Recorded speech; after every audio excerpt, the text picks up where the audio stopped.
Alright, so you're looking for a short version, quick snappy video on how to manage the mud in your horse paddock. This Pelican's got a 20-minute long video that tells you all about it, breaks down everything to the nth degree, but here's a quick one to show you how to do it without all of the filler. There will be a full breakdown in the description with tools and instruments that I've used and how much everything costs, so just watch this for a quick breakdown. So we quickly remove the topsoil, giving ourselves a nice bed and drain to work with.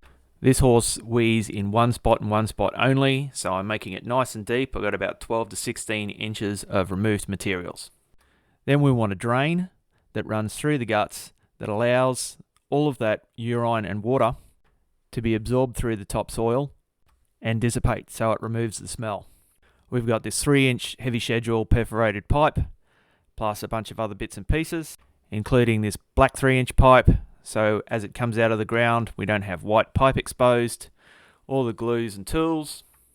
We're throwing in a 3/4 inch waterline and faucet, as well as geotextiles and a geogrid system. This geogrid system is made by Viva.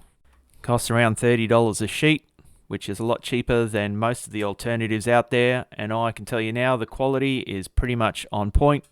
So you might as well save yourself a couple of quid with this one. I got some steel stakes to pin it all in the ground. These get removed as I cover everything with gravel.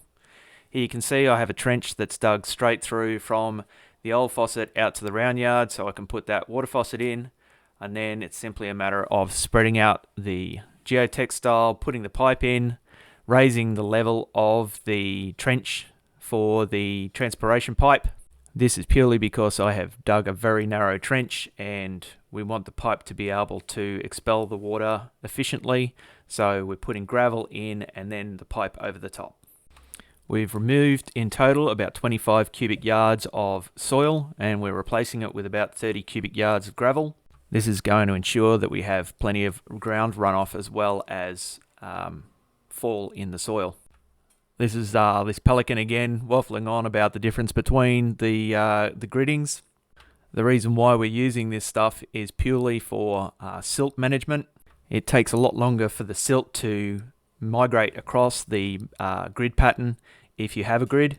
If we would just fill this depression with gravel, it would silt up in a matter of months, whereas the grid will actually hold the silt back and give us a few years of actual operation with this matting. Then it's simply a matter of carefully backgrading the depression, making sure not to run over the grid system with the tractor until it is covered with gravel. This whole job cost me about $2,000, not including my time. Obviously, if you're hiring equipment and labour, you will need a lot more money to cover this job. But hopefully this gives you an idea on the cost of everything. And if you need more information, watch the long version on my channel. Please subscribe and like. I'll see you in the next one. Alright, how many times did I hit the barn with the tractor blade? There's 1, 2, it's an older one, 3, there, 4, there, down here further, here we go, yep. Number 5 with a nick up that way, number 6, there. 6 times, not bad. Good thing about it is if you look over here, that's what the horse does to the fence. So I can tell the missus that it was just the pony that did it.